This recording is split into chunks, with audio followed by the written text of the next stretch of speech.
Good day, everyone. My name is Justin Kurt A. Marfil, and this is my groupmates. I am Angela Bayan.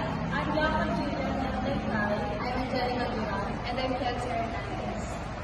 And for today, we will be discussing the culture influence on self-concept in Western culture. Western, or more individualist culture, view on self-separate and focus on self-independence, autonomy, and self-expression, are enforced through social and cultural norms. This is the independent of self-concepts. Culture influences your personality and how it is displayed, such as if and how you value the traits like humanity, self-esteem, politeness, and assertiveness. Culture also influences how you perceive hardship and how you feel about relying on others.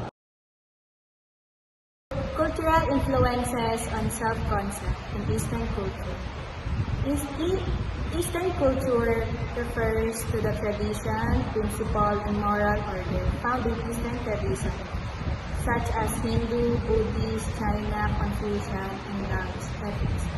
It encompasses the quest for a moral good life and the societal norms and customs associated with it. Previous research on cross-culture comparison found that Western cultures tend to value independence and the self is construct an autonomous individual, while Eastern cultures value interdependence and self-identity is perceived as embedded among friends and family members.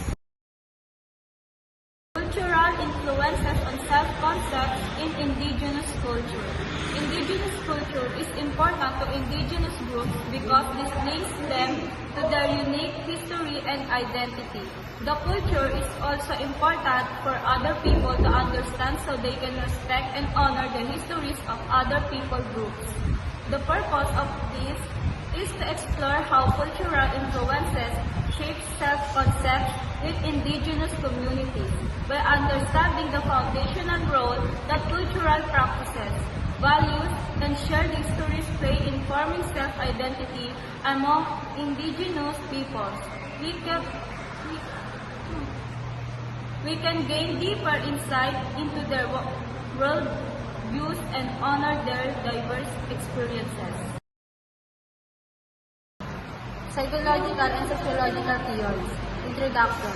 Mead Social Self. George Herbert Mead's theory of the social self posits that self-identity develops through social interaction. According to Mead, the self consists of the I, our personal responses, and the me, how we believe others perceive us. This theory would suggest that in more collectivist culture, the me might be more dominant, reflecting a stronger influence of social expectations, while in individualistic cultures, the I might play a more significant role. Purpose.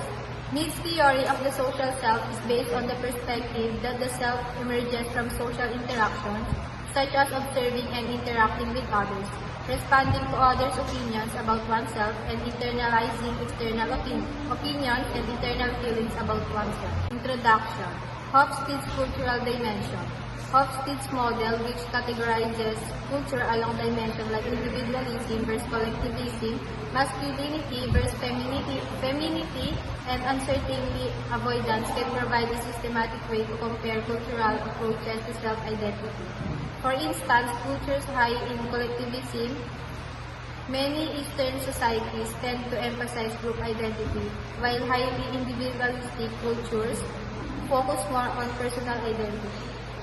Purpose. Hofstede's cultural dimension theory is a framework for cross-cultural communication developed by Geert Hofstede, which shows the effect of a society's culture on the values of its members and how these values relate to behavior using a structure derived from factor analysis. Cooley's looking glass self. Charles Cooley's concept, the looking glass self, explained that individuals form their self-identity based on how they imagine others perceive them. This theory is particularly useful in analyzing how peer groups and media shape self-perception in various cultures.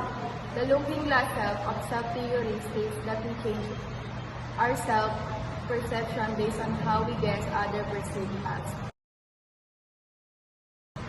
Social structure and self-identity. Family and peer groups. The role of the family in shaping identity can vary great in some culture. Family expert a long-lasting influence, while others, peer groups, become more dominant as individuals enter the adolescence. The emphasis on conformity groups will differ across the culture. Social structure guides people behaviors. A person's location in social structure, his or her social class, social status, and roles he or she plays, and the culture groups and social institutions to underlist his or her perception, attitudes, and behaviors. Education and media.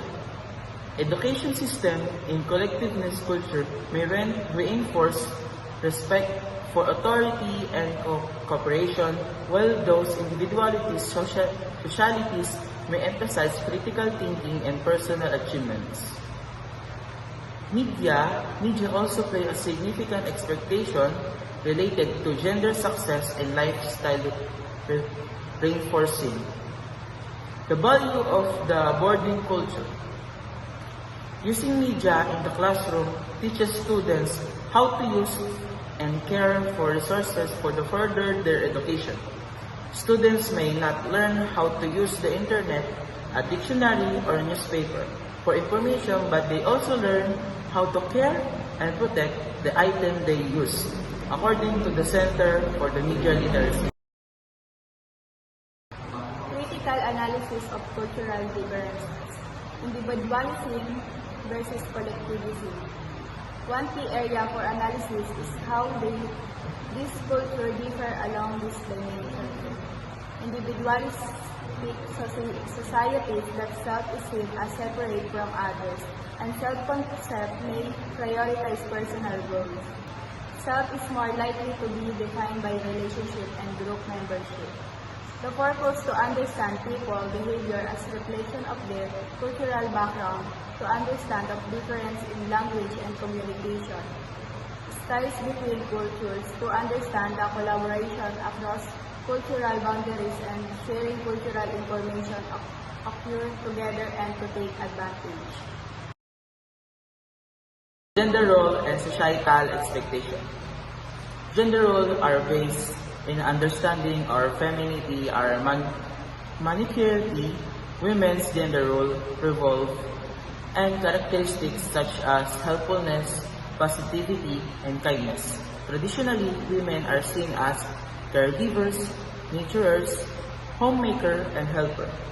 Gender roles in society means how we're expected to act, speak, dress, groom, and conduct ourselves based upon our assigned sex. For example, girls and women are generally expected to dress in typically feminine way and be polite, accommodating, and nurturing. For men, we used to work hard to provide our family to support their needs. For example, foods, house, and etc. Essay. Our sense of self, who we believe we are, is deeply shaped by the culture we grow up in. Culture, encompassing everything from our family traditions to the media we consume, provides a framework for understanding ourselves and our place in the world. Imagine two individuals, one raised in a Western society and the other is an Eastern society. The Western individual might be encouraged to pursue personal goals, value independence, and express themselves freely. However, understanding the general cultural influences on self-concept can help us to be better appreciate the diversity of human experience and to communicate more effectively across culture. Smith's theory of the social self provides a valuable framework for understanding the complex process of identity formation. It emphasizes the crucial role of social interactions in shaping our self-concept and highlights the dynamic interplay between our individual nature and the social environment. Social structures and self-identify vary across cultures, with family and peer groups playing varying roles in shaping identity. Education system in collectivist and individualistic societies emphasize respect for authority and cooperation, while media shapes norms and expectations related to gender, success, and lifestyle. Classroom use of media teaches students how to use and care for resources as well as how to care for and protect them. This text explores the cultural differences between individualistic and collectivist societies, focusing on their self-concept and language and communication styles. It also discusses gender roles and societal expectations, focusing on the roles women are expected to play in society, such as helpfulness, passivity, and kindness.